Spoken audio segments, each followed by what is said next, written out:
Hi, welcome to crunch entertainment. This is Pavan. Guntur Kaaram. ముందుగా దీని review చెప్పే ముందు మనం ఒక చిన్న విషయం ఒకటి మాట్లాడుకుందాం. ఏంటంటే కమర్షియల్గా అసలు త్రివిక్రమ్కి కానీ మహేష్ బాబు ఇద్దరి కాంబోలో ఒక్క హిట్ కూడా లేదంటే ఇది మూడో సినిమా.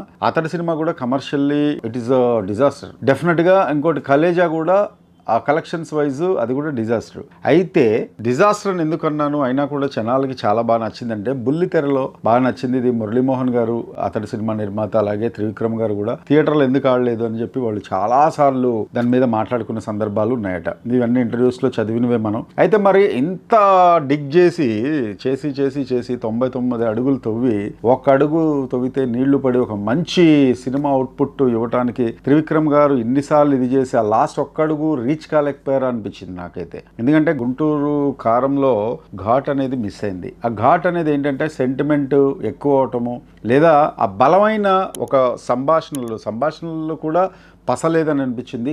కథనంలో విషయం లేదనిపించింది. పస పక్కన పెడదాం, అంటే అట్లీస్ట్ కనీసం ఒక లాజిక్ అనేది ఓకే. పెద్ద సినిమాలు, కమర్షియల్ సినిమాల్లో లాజిక్ అనేది పక్కన పెట్టేస్తే అసలు ఒక తల్లి కొడుకు మధ్య వచ్చే సీన్స్ కానీ ఎమోషన్ కానీ అవి కరెక్ట్గా క్యారీ అవ్వలేకపోయావు. ఈశ్వరీరావు, రమ్యకృష్ణ, రావు రమేష్, ప్రకాష్ రాజు, జగపతి బాబు, సునీల్, ఇంత పెద్ద ఆర్టిస్టులని పెట్టుకున్నా కూడా వాళ్ళని ప్రాపర్గా యూజ్ చేసుకోలేకపోయారు. మళ్ళీ మహేష్ బాబే వన్ మ్యాన్ షో చేయాల్సి వచ్చింది ఈ సినిమాలో. శ్రీలీల డాన్స్లకి అండ్ ఆ అమ్మాయి పర్ఫార్మెన్స్లో కొంచెం ఇంకొక మెట్టు ఎదిగింది అని చెప్పి మనకి భగవంత్ కేసరిలో అర్థమైపోయింది. సో వాళ్ళిద్దరి కాంబినేషన్లో వచ్చే సీన్స్ కూడా పండలేదు. విడివిడిగా చూస్తే వాళ్ళ పర్ఫార్మెన్స్ ఓకే, వాళ్ళకున్న పరిధిలో బాగా చేశారని అనిపించింది. ఇంకేటి ఏంటంటే మెయిన్గా మైనస్ ఇందాక చెప్పుకున్నట్టు మెయిన్గా కథే.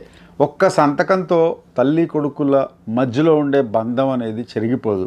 ఆ ఒక్క పాయింట్నే పట్టుకుని కంప్లీట్గా లాగి పోనీ సెకండ్ హాఫ్ నుండి అయినా ఏమన్నా చేంజ్ అవుతుందేమో అని అనుకుంటే అది కూడా లేకుండా చేశారు త్రివిక్రమ్ గారు. కంప్లీట్గా ఇది కమర్షియల్ సక్సెస్ అయినా, సంక్రాంతి కాబట్టి బ్లాక్ బస్టర్ టాక్ తెచ్చుకోలేకపోయినా కలెక్షన్స్ అయితే డెఫినెట్గా వస్తాయి. కలెక్షన్స్ వచ్చినంత మాత్రాన ఆడియన్స్కి నచ్చాలని లేదు. మొత్తానికి ఒక మ్యాజిక్ అయితే మిస్ చేశారు గురూజీ అని నేనంటాం కాదు, సోషల్ మీడియాలో కూడా టాక్ బయటకు వచ్చింది. అయితే నాకైతే ఇది అజ్ఞాతవాసి రిజల్ట్ చూసిన తర్వాత ఒక పెద్ద స్టార్ హీరోని, ఒక సూపర్ స్టార్ని లేదా పవర్ స్టార్ని చేసేటప్పుడు ఇలాంటి జోనర్స్ ఎన్నుకోకుండా, అంటే ఇంకా ఈ సెంటిమెంటు లేకపోతే ఒక ఫ్యామిలీ డ్రామాని నడిపించకుండా ఇంకేదైనా కొత్తగా ట్రై చేస్తే బాగుంటుందేమో త్రివిక్రమ్ గారు అని అనిపించింది. ఎందుకంటే this is all about Sankranti fest and the block buster collections bro.